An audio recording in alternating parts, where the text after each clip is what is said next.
Timoteyo rwete rwa kabiri 2:19 umanuke kugeza kuri 22. Soma.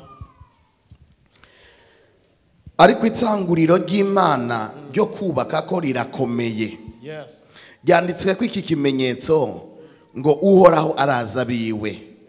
Kandi ngo umuntu wese avuga izina ry'uhoraho ave mu kugabitanya.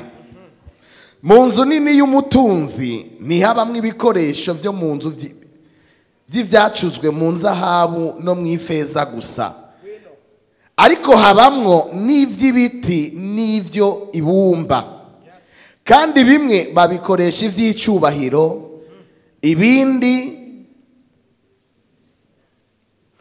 babikoresha ibiteye isoni. Umuntu niyiyeza akitandukanya n'ivyo azoba igikoresho cy'icyubahiro cejejwe kigiriranye n'ekikimazi cyatunganirijwe igikorwa ciza cyose. Geza nga uraheje nashaka ivyo bintu bitatu. Icambere umuntu niyeza azoba iki? Umuntu ni akitandukanya n'ivyo azoba iki? Azoba igikoresho cy'icyubahiro cejejwe kigiriranye n'ekikimazi cyatunganirije igikorwa ciza cyose. Cyatunganirijwe igikorwa ciza cyose.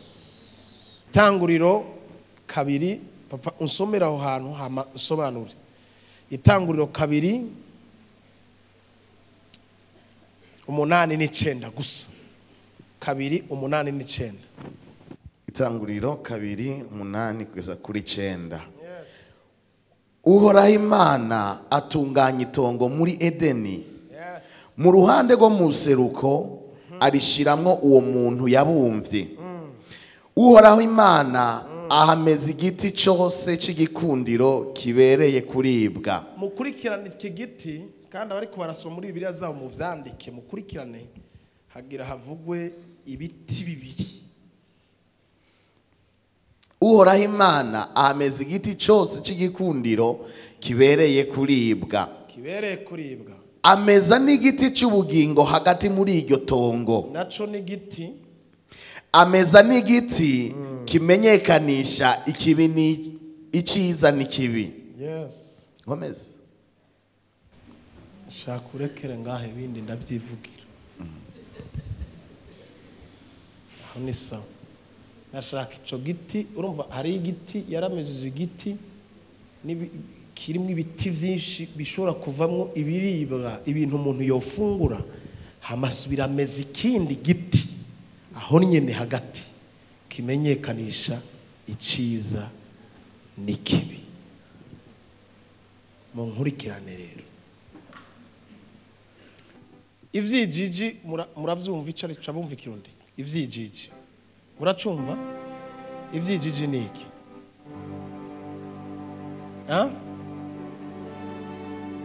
Fru ibintu bitabona neza.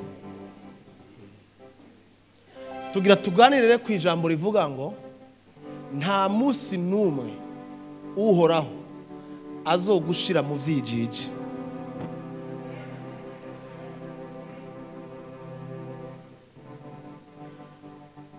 Muri kurikirane kugira ngo mwumve ico ngomba ko tuganira. Imana ntiyigera ishira umwana wayo mu vyijiji. Nta musi numwe. Imana iratomoye ku mwana wayo ku rugezo rwumvikana rugaragara neza. Nta musi numwe Imana ishobora kukuganiriza mu mwijima ikubwira ati genda urondeze, ati ivyo ndakubwira je sindi siri navyo. Imana igihe cyose mutanguranye urugendo ntabwo yigera igushira mu vyijiji, irakubwira ibintu ingene bimeze neza cyane, ikabigutomorera neza. Ahantu rero muri ino joro ry'ubuntu ndashaka uhoraho akugirira ubuntu, akugirira ubuntu ushobore gutahura aya majambo agomba kukubwira rino joro. Kuko nitwava ngaha tukamara kuva ngaha wasobanukiwe ikintu ngiye kukuganiriza, ubuzima bwawe ugiye kubona bugenda buhinduka ku munsi ku munsi, hamwe wogirirwa ubuntu ugatahura aya majambo ngira ndababwire.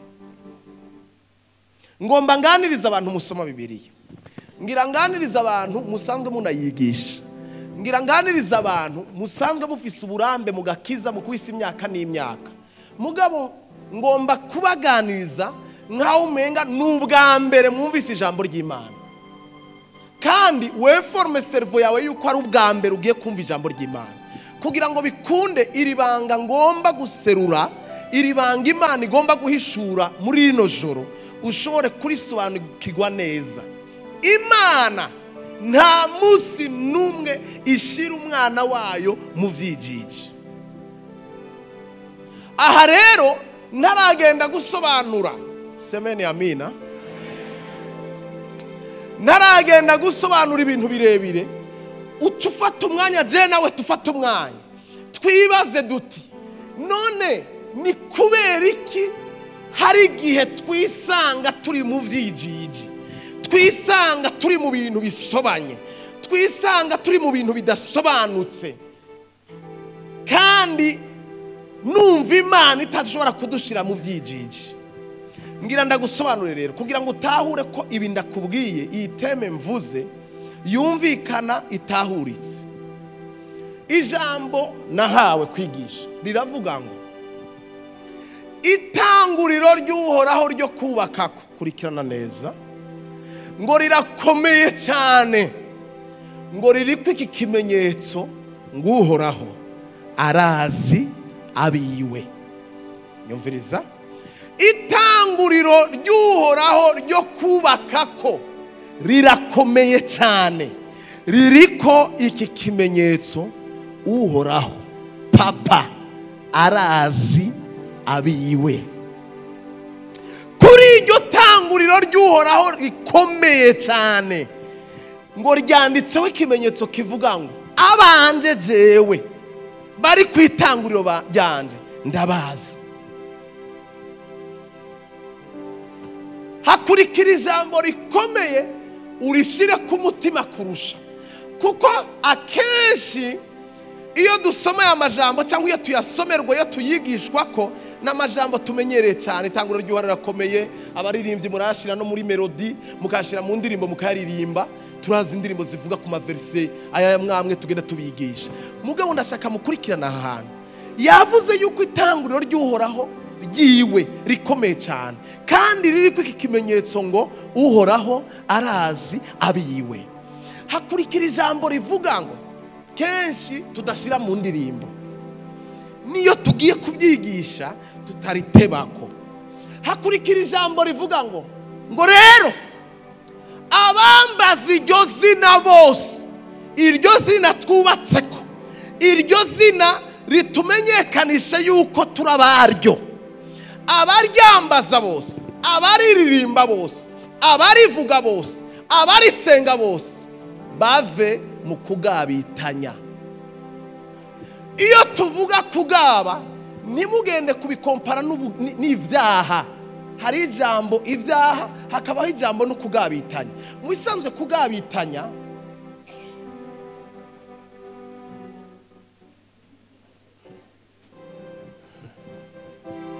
tare mahajabu bingisa nuko nimundabe hano tugende ntaco, ngwino hano. Mutandukanye gukora icyaha no kugabitanya, byose ni ivyaha bivanye n'uwo wabikoreye, mugabo biratandukanye, ntibikora kumwe. Ijambo kugabitanya ririmo ijambo ubugaba, kugaba. Iyo umuntu agaba bikora muri ubu buryo, ndakubwiye ukora iki kintu uranse kugikora, mbaye ikigaba. Nkorera iki kintu ntacyo nkora, nkorera iki kintu ngiye kugikora, ariko mu nyuma ndi mu nzira ati sindagikora. Iyi Imana ikwitegereza utari kurakora icyo yagusabye gukora, iguharura nk'ikigaba. Ubugaba rero ntubugereranye n'ubusambanyi, ntubugereranye no kwiba, ntubugereranye n'ububeshi. Ivyo ni ivyaha umuntu ashobora gukora ku giti ciwe yavyihitiyemo kubikora. muriko muranyumva ni ivyaha nje no kwihitiramo kwikorera uko iwanje bifise uburyo bihanwa. Mugabo iki cyaha cyo kugaba ni icyaha cy'umwana w'Imana ari kwitanguriro ryayo. Wa wundi yashingiwe intayo yuko kwitanguriro ryiwe rikomeye hari iki kimenyetso kivuga ngo ndaza abanje. Ni kuvuga ngo babandi biwe kirazira kikaziririzwa kwababonamwo ubugaba. Uwambaza iryo zina wese ave mu kugabitanya. Sinshaka kugutunga kuri iryo tanguriro uri kigaba. Sinshaka kugutunga kuri iryo tanguriro ugendera muri désobéissance. Nshaka kugutunga kuri iryo tanguriro kubera nakwemeye kuri uwanje. Nyumvira kandi ukumvira ntigufise isiguro ndende kuko Imana si umuntu. Imana yamikenera yuko tuyigira confiance. Ndababwira igituma Imana mu gihe tutayigiriye confiance ibintu byayo biratandukanye n'urutonde rw'abana b'abantu. Ndabibasigurira kubera iki Bibiliya ku ruhande rw'Imana rutubwira yuko tutagendeshwa n'ivyo tubona ariko tugendeshwa no kwizera. Definition yo kwizera rero iri muri 11 ku murongo wa mbere n'uwa kabiri. Umurongo wa mbere haravuga ngo ukwizera nukumenya rwose ivyizigirwa udakekeranya ko bitazoba. Kurikirana neza agakwabo ibitabonwa niko kubitumenyesha yuko ari ivy'ukuri. None ibintu tutobonesha ya maso hatabayemwo obeissance no kufa kwemera kugira confiance uwo muvyeyi dufise wovyitaba ntushobora kuvyitaba. Turi kumwe uri karanyumva avuge amina cyane. Ndumva ko turiko tubigenderamo neza. Iki kintu mukime umwana wanje ari kuri iryo tanguriro shishaka ko tubana mu vyijiji. Ndasurinye neza uwambaza iryo zina uwurivuga wese uvuga ngo Yesu uvuga ngo uhoraho Imana yanje uvuga ngo data ntiwemerewe kuba ikigaba imbere y'umuvyeyi. Iri jambo kugabitanya ntabwo ri muhaguruke mwese nigo ubunyene muhaguruke mwese gutya muhaguruke ndababwira ikintu kimwe numvise kimanutse ubunyene muhaguruke mwese ningoga. Surprise yanje murayishe subira mwicara. Haguruka rero ubunyene umwe kubwira bwo kugira ngo surprise yanje ifata ni mwicarera amahoro y'Imana bane nawe. Ndashaka umviriza ubu bugaba. Reka mbabwira ikintu kimwe twarashoboye guparvena gusohoka mu bintu aho twavuye turahatinya kuhasubira kubera abantu batuzi ko twakijijwe. Ni kuvuga ngo vyaha twahora twigengamo nitukibikora ntavyo turimo. Rero turiko turafira aho twokiriye. Munkurikirane ivyaha vyo kugabitanya mu nzu kwa papa biriko biratwimisha kugira neza kwiwe. Nitukiri hanze, nitukiri muri boîte, nitukiri mu busambanyi hanze, nitukijifatanya n'abatakijijwe. Twarabavuye ko mugabo dufise icyaha cy'abantu bari kuri iryo tanguriro batumvira Imana.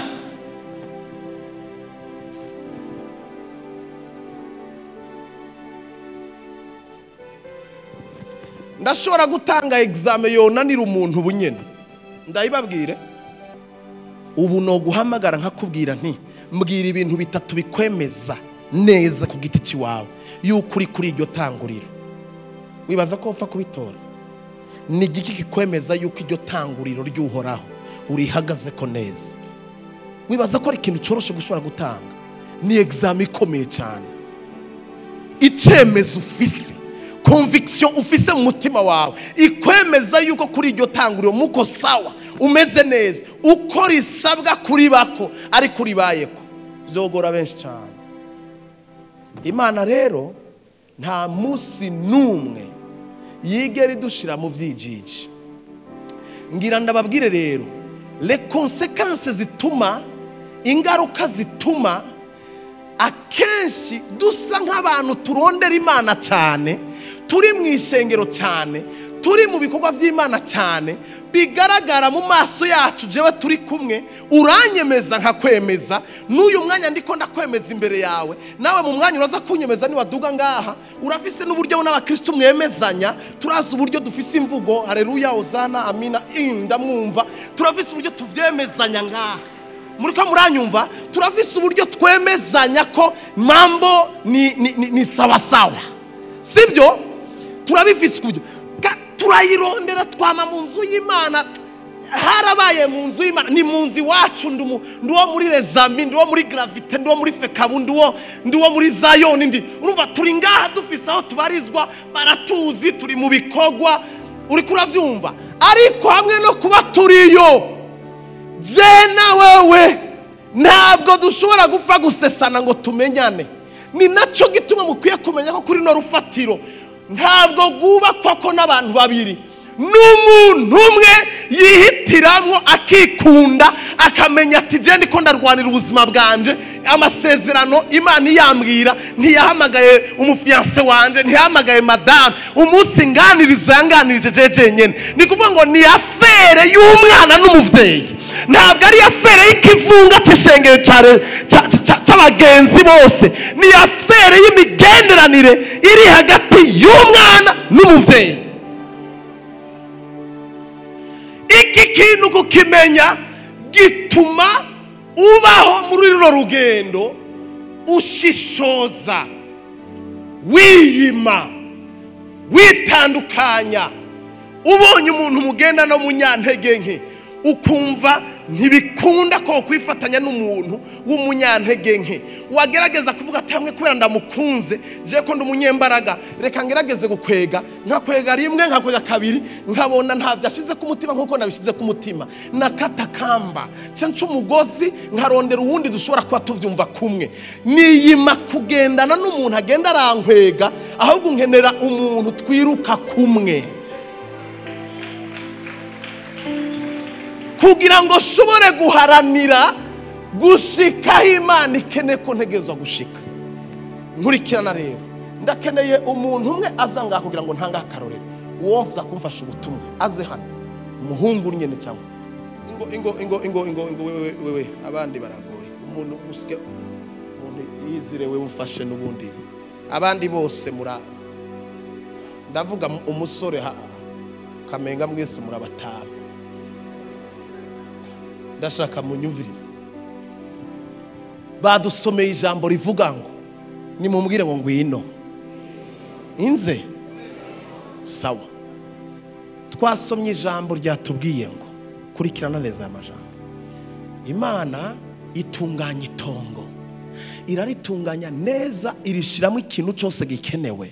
Irangije kuritunganya, hagarara kuri ijambo ryo kuritunganya, ihejeje kuritunganya ngo ifata wa muntu yarema, ngo imutwara muri rya tongo.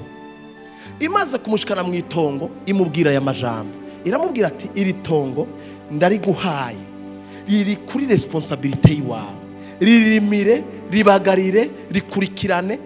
Igiheza kumubwira gutya, igiye kugenda ikiribuka ati hari ivyo ntatunganije, kandi ko namaze kuguha responsabilité sinisubiramwo, ivyo ntashoboye gutunganya we bitunganye, nasanze mu bintu byose natunganije nibagiye kwita ibikoka amazina. Rero kwera namaze kuguha responsabilité, sinza gusubiza inyuma, wamaze kwinjira mu itongo, akazi nakiwawe, ubashura bufise, ufise imbaraga zose, ufise esprit ya domination. Genda ndaguhaye ubwo bubasha, ndakugize nk'Imana muri no tongo, ni wowe responsable yaryo. Genda ufate ibikoko byose biriyo, ubikoresha inama, hamuze uruhamagara kimwe kimwe ugihe izina, kandi izina ugihaye kica kiba gutyo nyene. Afata iyo responsabilité, akazi karatangura.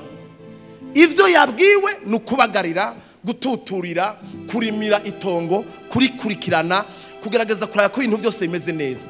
Imana ikamureka ku murango, ku mugoroba ikamuvizita, ikamubwira ati muntu we ni sawa, wiriwe neza, akazi kagenze neza, ati kagenze neza, ti wakoreye he, ati nakorenga, kuko iryo tongo Imana yari irizi. Reka mabwire, bwira mugenzi wati tonga Imana yagushizemwo irarizi do A a Z. Wewe ni utarizi neza, responsable mukuru no propriétaire waryo azi amakobe yose nubwo yaguhaye responsibility, araza aho binyegeje, araza hari bigukwiriye, arazi ivyorengana, arazi bitorengana. Ni kuvuga ngo aramubwira ati gerageza urizunguruke, ararizunguruka. Umunsi umwe Imana imanukana imvugo itarimenyereye na gahunda itarimenyereye kuzamo, nkurikirana. Iramubwira ati ngomba ko dutembera. Umunsi shaka kurabira iwawe kuko Adamu nubwo yakurikirana itongo yarafise ahaba, yarafise aharyama. Imukura mu nzu aho hantu mu itongo aho yategeza gukika umusaya, aho yama yamusanze ku mugoroba yahejeje akazi. Iramutwara ati reka tuvizite itongo ryanje kandi giwawe wowe uri kurikirana. Muriko muranyumva? Muriko muranyumva? Mwese muranyumva? Iramutwaye mu itongo iramuzungurushije, bariko araganira, imubwira ati ni sawa, nawe namubwira ati muze nukuri ibintu waremye ni vyiza cyane, yahantu ndaryohewe. Adamu abwira Imana, Imana ati urakoze cyane, ati nukuri warakoze kumpa umugisha, warampaye umugisha, ububasha wampaye burakomeye. Ati urumva, ati akabwira Imana ati ntiturashika toya, ntiturashika tubandanye naho imbere gato. Bageze imbere hagati mu itongo, Imana irahagarara ibwira wa muntu, iramubwira ati genda witegereze kijya giti. Iki Adamu aragenda ati iki toya irondeze hariya, genda wirondeze, wowe ugume wirondeze, ndakwankira nyereka kina iyo ntuze yose tingaha toya, egera hariya toya, oya tikiriya tikirya kijya giti kiriya ico, oya ico giti kiri nyuma yawe, citegereze neza ico nyene. Fata umwanya ugishishoze neza, kirabe neza, umenye amababi yaco, raba n'ivyamwa vyaco ubimenye. Si wawe none kirabe, raba wakibonye, ngwino uri siri ko wakibonye, wakibonye kijya giti, subirayo. Imana tegereze itondo kirabe, ugitandukanye n'ibindi biti, ugitandukanye ngo hano wakibonye neza, ngwino rero.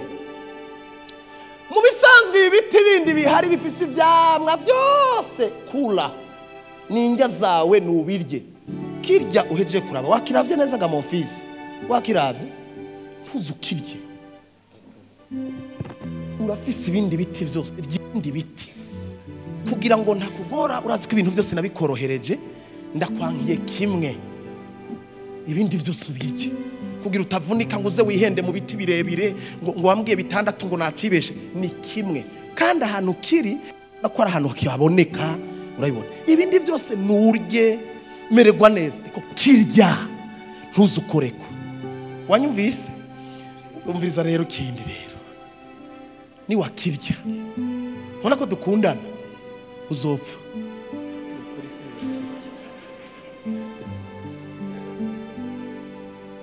Ukakirya Adamu, isawa? Urabona ko ari sawa, turabagenzi. Ibindi byose ubirye byose, je ndi Imana nize nagusize nga, ibindi byose ubirye, kirya ukiriye uzocupfa. Wavyumvise? Sawa rero twisubirire, ngwino ngo tugende. Baragiye naho Adamu ajejwe gushikira, Imana ati narudi mbinguni tutaonana kesho. Ndababaza ikibazo, imusize mu vyijiji, yabisobanuye neza ntiyabisobanuye, yabimweretse neza ntiyabimweretse. Ndabiro mwicaranye umubwira ati nta musi n'umwe Imana izogushira mu vyijiji, ntiyigeze. Ibintu biri clair, ibintu birumvikana, ibintu biragaragara, ibintu biri mu muco. Imana n'umuco nivyivuga ibivugira mu muco. Ndashaka rero murabe, tugomba kumenya rino joro ni kubera iki tuyirondera cyane, ni kubera iki dusa nk'abamenga rimwe na rimwe turanarira. Mana kukiraba ndakora imirimo yawe, ndatanga ibirigira 10, ndagira gutya, ndaririmba, waye ubuzima bwanje budahinduka. Kubera iki ibintu bidahinduka? ndashaka murabe iki kintu gikomeye cyane. Undi munsi irarabira avuga ati ari wenyine reka ndamuhereza umugore. Umugore nguyu yaramusinjiriza anesthesia ikomeye cyane akuye mu rubavu arabumvye umugore mugiye cyadamati kanguka kivyutse gisanga umugore imbere yiwe kiravuga amagambo kiravugishwa kiraryoherwa kuko cyari cyagerageje kurondera umugore mu bikoko kirabura gisanga byose n'ibikoko. Mugabo umunsi kivyutse kikabona Eva kica kiravugishwa kiravuga ibintu birebire kiraririmba kiratamba ati ni wewe narindorereye aturakara ko mbara yanje akagufa ko magufa yanje atuzokwitwa umugore kuko wavuye muri jewe ati navyumvise ko bangunga uri muri kivuga ibintu birebire. Barabaye mu munezero. Imana ntiyatindira ziramubwira ati mutwe w'urugo naguhaye umugore ateye mutwara umwereke cya giti mutwara umugore wa sindabatwara. Umunsi igenda kumwereka igiti yatwaye umutwe yatwaye Adamu igihe umugore aje ntiyatoye umugore nawe ngo igende kumwereka. Uwumujejwe niwe Imana yatumye ngo agende atware agenda amwereka umugore wiwe. Genda wereka umugore wawe cya giti unamubwire ko ivyo nababwiye kuko kijya kintu nakubwiye ntikizoshikira wewe kizobashikira mwese kuko n'umuntu nkawe. Genda umusigurire. Ataragenda aramusigura aramubwira ati igiti twarabujijwe ati ntuzukore ko ntuzurye ati ntuzugire ikintu na kimwe. Itegereze rero. Aha rero niho hantu mukwiye kumenya kandi muhagirira ubwoba. Twese tuhagirira ubwoba. Naje ndiko ndahiyumvira ko narahagiriye ubwoba bukomeye cyane. Tegereza ahantu. Nabarambiye. Turi kumwe. Nukuri. Sawa, umviriza ngira meze muhumure tujya dutambe. Tujya dutambe.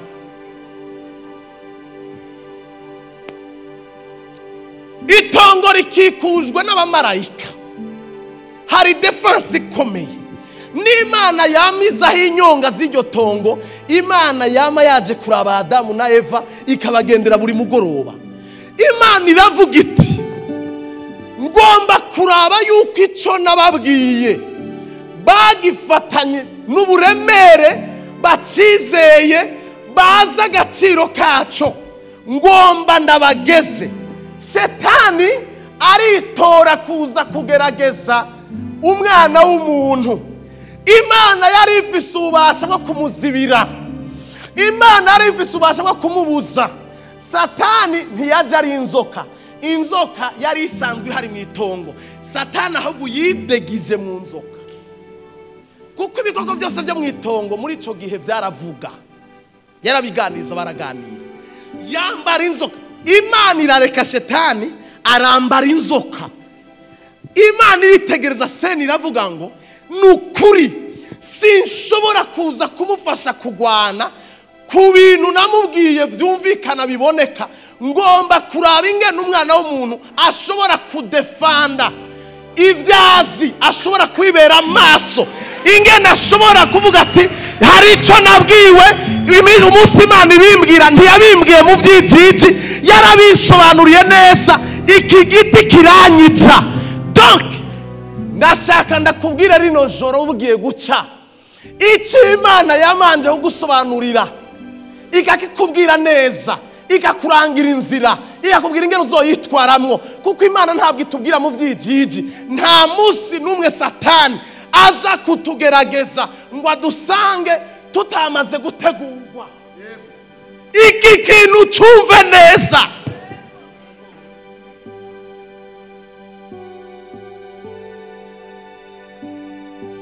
Abantu baribaza ati none Mana kubera iki ibintu utabizibira? Ntishobora kuzibira. Izozibira ivyo itakubwiye. Izozibira ivyo itaragusinyarako. Satani yihenze kuza kwataka ku kintu utazi.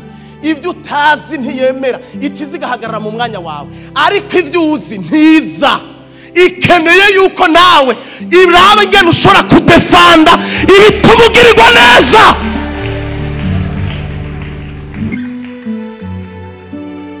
Imana iritegeza Rusuferi ramura Satani ramubwira ati genda inzoka nta bubasha ifise ku mwana jewe nashize mu bubasha bwanje. umwana nasiguriye itongo, namuhaye itongo, namusize ahantu h'agaciro h'amahoro hatagira inkomanzi, natunganije, nta kintu na kimwe yakoze. Nafashe umwanya wo kumurema, fata umwanya wo kumwambika ubushobozi, fata umwanya wo kumuha responsabilité. Ubu nahiwe ho kudefanda amahoro yiwe, nahiwe ho kudefanda umunezero wiwe, nahiwe yaja arushe, yaja avuye mu vyaha, arazi difference yo hagati yo mu bwami bw'Imana na difference yo mu gihe ataramenya Imana.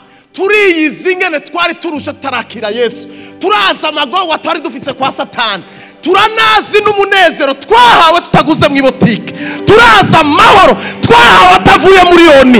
Ivyo turabizi. Iyo Imana yihaye akazi ko kukosa, ikagutunganya, ikakugira igikoresho c'icubahiro, iyo hageze tentation ntiza. Defanda ko gaciro k'ico wumvise gitandukanye n'ico wahora urimwo. Mu Bigalatiya hari ijambo rivuga ngo yadukijije ububasha bw'umwiza. Irangije kubudukiza ntiyadusigaho ahidukirije, ngo iradukurayo, ngo itwimurira mu bwami bw'umwana wayikunda. Uri umwana w'ibwami, ugomba gusubira kandi kuba umusivile. Irakureka ntikudefanda.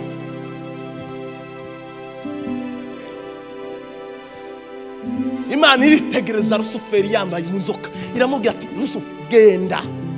Niko sibi, ntaco ntamubwiye. Abantu baringa Mungu ngo kuja ngo nizibiriye, ngo niko majaribu, ngo majaribu ngo unayaona, ngo siwezi, ngo nayaweza yote kwa wewe unitia nguvu. Hauna zako. Kora uko ushoboye, ivyo udashoboye Imana irabizi. Kora uko ushoboye wewe. Mbarizo muri papa Jésus, tu me vois, je te vois, je suis là, donc papa aide-moi.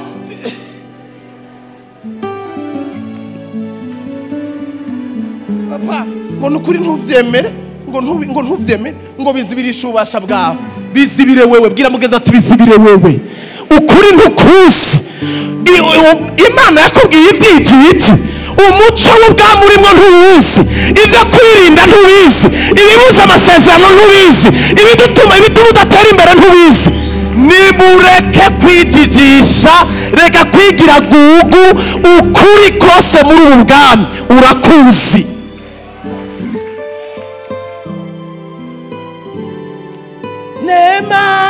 Neema ya gorigo nika. Abantu bakunda kurimba neema ni bazaifu. Izo nyimbo niza kuimba batu babawezi.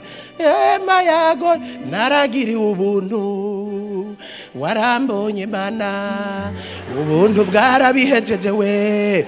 Ukaguma umuntu aguma kurimba ubuntu ni muzaifu.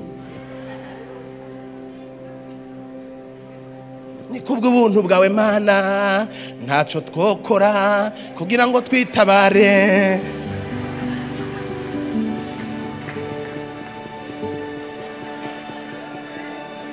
Gira mugenzi ati ingorane. Urabibona Mana ngo ntidukizwa n'ibikorwa, ngo ariko dukizwa n'ubuntu bwawe we muzaifu.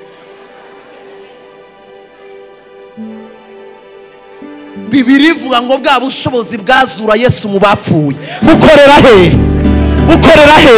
Mbarizo muri kumwe none bukumariye iki? Ubwo bubasha muri wewe.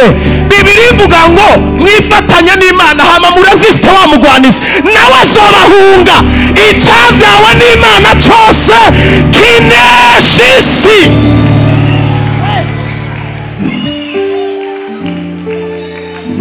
Kwa taarifa yako sasa, ni lazima ujue na utambue Mungu atakujaga kukusaidia chenye haujui. Chenye unajua pigana peke yako.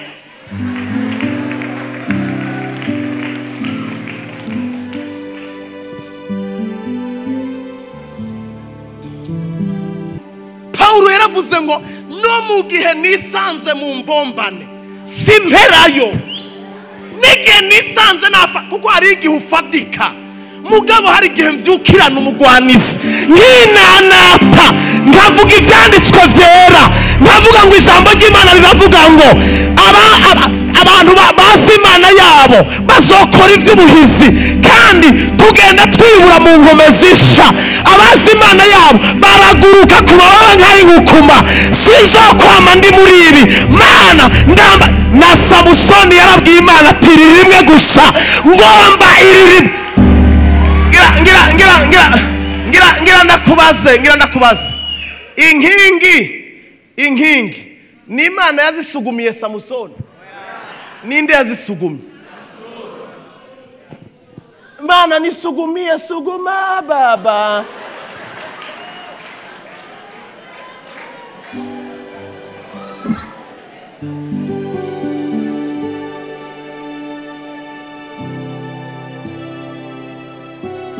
Fikiria kesho. Mu nzu y'umutunzi ntihabamwo ibikoresho by'imbombovu gusa, kuko ibikoresho biriyo biratandukanye. Ngo kandi ivyo bikoresho ngo bimwe barabikoresha ivy'icubahiro, ibindi bakabikoresha ivy'isoni nke. Mbarizo muri kumubaza ati wewe yo wiravye uri igikoresho nyabaki? Bagukoresha igiki wewe? Kuri mu nzu y'umutunzi uri mu ishengero wama wibona uri igikoresho kimeze gute? Uri igikoresho bakoresha iyo haza abashitsi biteka, cyangwa uri za sahani zo kwamamanitiriye? Uri icombo kimeze gute? Mbazo muri kumwe, wowe uri icombo kimeze gute? Ivyombo birarutana. Aha mu nzu y'Imana ni wiyumva uri mu ntege nke ntuharure ko abantu bose bazirimwo. Hariho ivyombo vy'icubahiro, hariho ibikoresho vy'icubahiro, hariho amavaze y'icubahiro, hariho abamaze kudesida bariwariwa, bamaze kwibamba, bavuga bati nta kizontandukanya n'urukundo rw'Imana yanje. Ngo sunabijua ngo rega ngo nibe batubote ngo kanisa y'imasiku ngo ni zambi tu, wenjo ngo muzambi tu sio bote.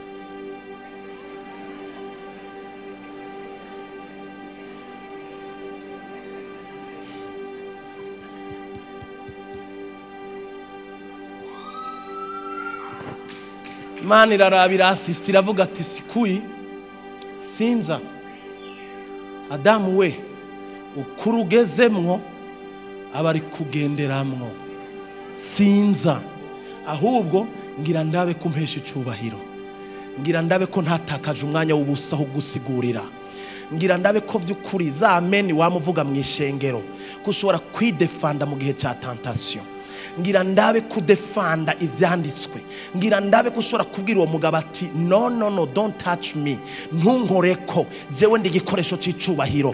Ubu hageze muri tentation niwo mwanya ijuru rya sister rikaraba, ngira ndabe umukobwa wanje, ngira ndabe umusore wanje, ngira ndabe uwo natoranije, ataniangusha ama ataniheshimisha.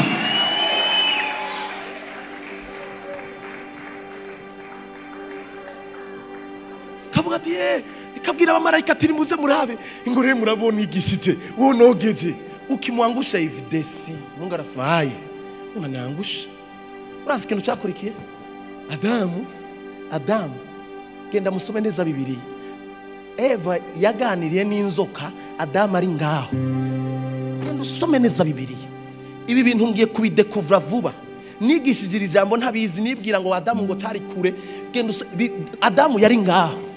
Adamu uko na bimitima 19 unaenda kura kimo uko na buroho waye uboni buroho waye uhawe ibiti 99 uri kuragungutana n'igiti kimwe.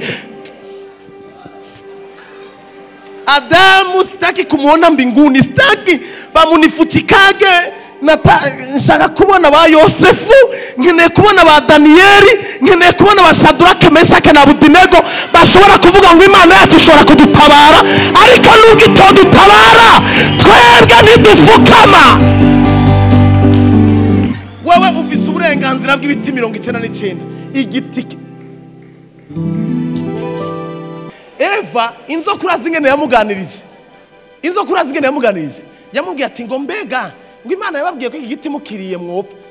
Ibaze umuntu agiye gusubirirwamo ivyo yarasanzwe azi. Icya kabiri ariko aganirizwa n'ikintu afise ko pouvoir. yari gushobora kubwira inzoka akayibwira ati wanzoka we tetwa hora ntuzosure kunganiriza je ndi mabuja muri iri tongo. Mabuja agenda kuganira n'umuyaya n'umuboya ashaka ikisibuyu wayi wona ongea na mtu unazidia. Yari kubwira inzoka ati wunganiza nkande turafitana ikiganiro je na wewe genda hariye ngo yego ngo Imana arabitubwiye ngo yarababeshe ngo mwokijya ngo moca muyiganza ngo mukaba nkayo. Vyubahiro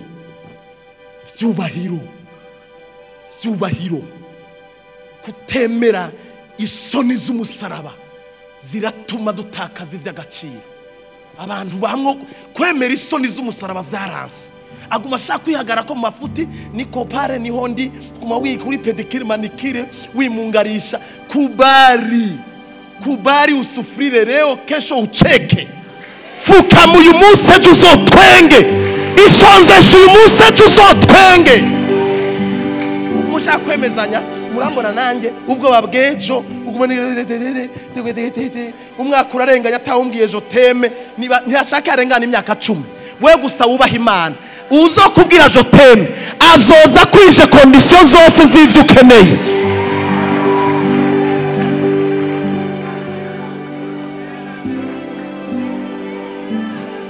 Neze rero alo ngo bafate igiti baramuye aracamura arakiriye ahereje umugabo n'umugabo arariye. Hama urazi ikintu cyakurikiye sene yakurikiye umviza sene yakurikiye hakurikiye sene y'Imana kuza gusura uwo yahora isura mu buryo buri direct ikimusura iri mu buryarya. Hakurikiye Imana gusura Adamu mu buryarya. Adamu yari inyegeje kuba bace bumva bambaye ubusa bace bumva hari impuzi bavuyeko. Ndabiro muri ko mubwiye aterega turambaye amakoti turambaye amajipo mugabo hari gihe usanga tuvyambaye ariko umwambaro original warakorotse. Umwambaro original waratuvuye.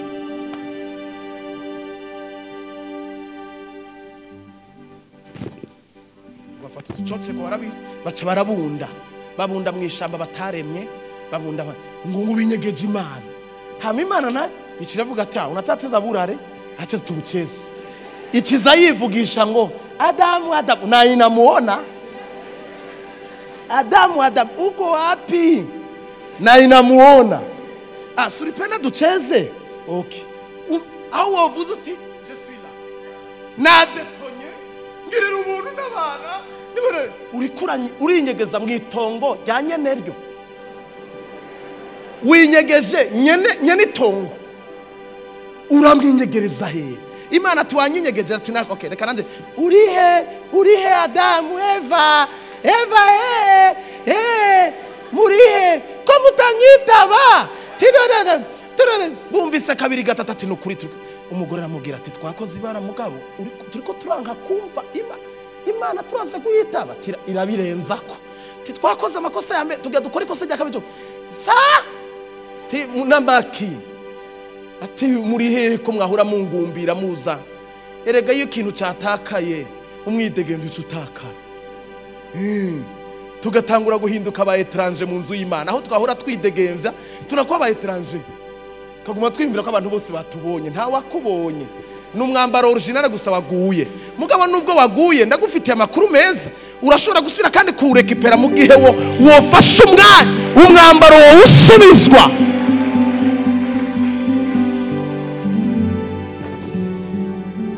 Imana wazingira cyivugisha ngo yo gune ko mutinya kuza kundaba ngo ntimwamwariye kuri cya giti nababuza kandi yabibonye ko bakiriye.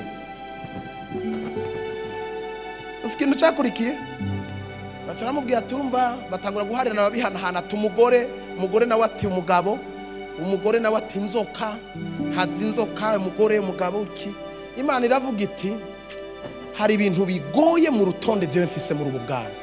Hari ibintu bigoye iyo mfashe umwanya nkakwiha nkagutunganya nkakwigisha n'uyu mwanya uri kuriga ukabimenya ivyo ndiko ndakubwira ibigenda gukurikira akabigira kabizi kaca karya imboga kagize gute karitse.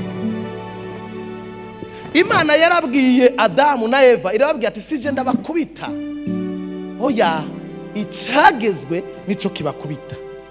Iyo umupolisi agufashe wafashe ibarabara ritari ryo gafata sansiniki ugaca mu nzira utemerewe, ntabwo akubwira ngo ngira ndaguhane, akubwira ngo itegeko rigira riguhane.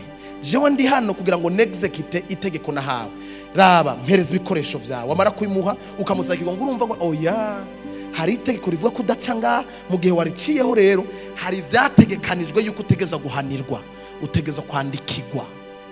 Iyo turenze ku Imana yatubwiye tukarenga ku ijambo, si Imana iduhana, icagezwe n'itegeko niryo rishira mu ngiro ingene ritegezwa guhana uwarirenzeko. Sozere mbabwira rero, sozere mbabwira, ndazi ko wanyumvise pe, ndavyumva mu mpemu yanje, uri umwe ariko wanyumvise, umwe nga yanyumvise. Hakurikira ijambo rikomeye rivuga ngo umuntu niyiyeza akitandukanya n'ivyo, azoba igikoreshwa c'icubahiro, azoba vase d'honneur. Kugira ngo ube vase d'honneur, ma sœur, mon frère uri ngaha muvukanye muri Kristo Yesu, kuraho inyigisho zo kwiremesha ngo yarabirangije, maze igihe ndavyamagana nta na kimwe Yesu yarangije ivyiwe. Yarangije kubirangiza no kudukura muri aya magorwa ngo vyanaheze, ngo mvise umugisho ahantu ho mwijuru. None uba ahantu ho mwijuru we uba mwisi, honyora ngo hasi umvirize, bwira mugeza baturi hasi. Yarabirangije, ukija gusuma utanga inoti, hari alimentation yagusigiye, hari ahantu bitora kwa gusa ngo nema ngwira ibimariza ya wapi. Tungari mu micoko, buri cubahiro cyose gifise ikiguzi caco. Nta zina atakiguzi, nta titre atakiguzi. Wewe ushaka bakuvuge bagukubitire sari, wakoze iki?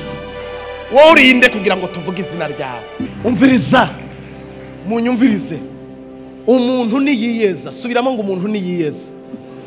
Vuga cyane ati niyiyeza akitandukanya n'ivyo, azoba igikoreshwa c'icubahiro kigiriranye neco, ikimazi cyatunganirijwe gukora igikorwa cyose cyiza.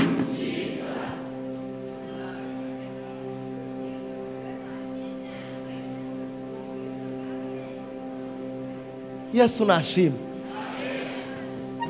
Umviriza, raba mugenzi wawe mumbwirire ngo agaciro nta wundi muntu azokaguha utakihaye.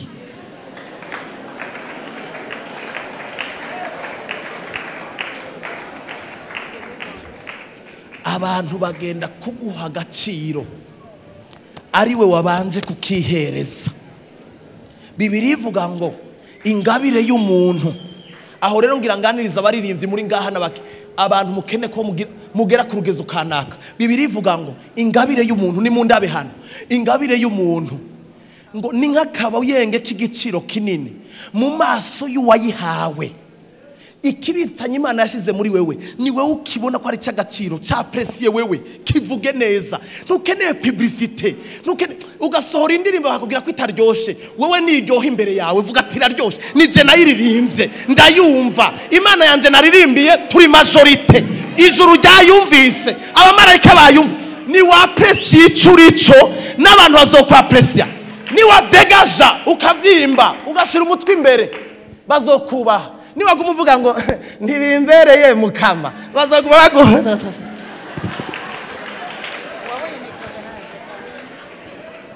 Raba mugenza umubwire ngo agaciro ni wowe ukihereza, agaciro ni wowe ukihereza, ni wowe uhitamo kuba vase d'honneur, ni wowe uhitamo kuba igikoresho c'icubahiro. Urashobora kuva mu gikoresho cy'inyantege nke ukiduza. Ndavuze rino joro nuduge, duga wiha agaciro. urashobora guhinduka rino joro nabibabwiye urashobora gufata decision rino joro ukavuga ati nukuri ngomba mba umukobwa w'agaciro kirazira ngomba nihagarareko ngomba mba umusore adasanzwe wagupitapita tu muka masauti ya haina tamafuta hauna maombi ni kutigita tu bustare wa bongo mastati ndakiriyo ni ngunguru igaragara bwira mugeza ati rondera amavuta niyo zo gucira inzira rondera amavuta niyo zo kwemeza abakomeye.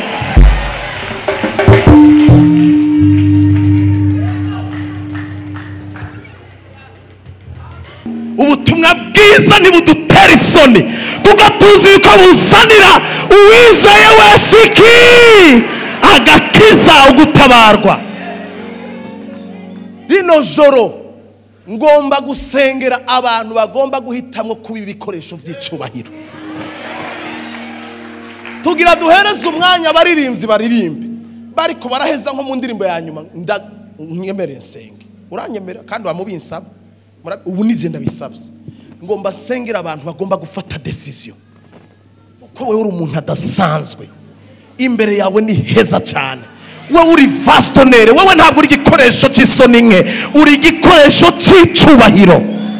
Ngomba dufatanye dusenge iyangiriye neza nawe ikugire neza iyashoboje nawe igushoboze pe importe ivyo waraciyemo mu bwami bw'Imana ariko hamwe n'ivyo umuvyeyi wacu aracakora reka amabwire turaja mu ntege nke ariko ntitugwa. Identite twayironse hatanzwe amaraso bwira mugenza umubwira ati we ntushobora gutakaza identite uraja mu ntege nke ariko we ntushobora kugwa.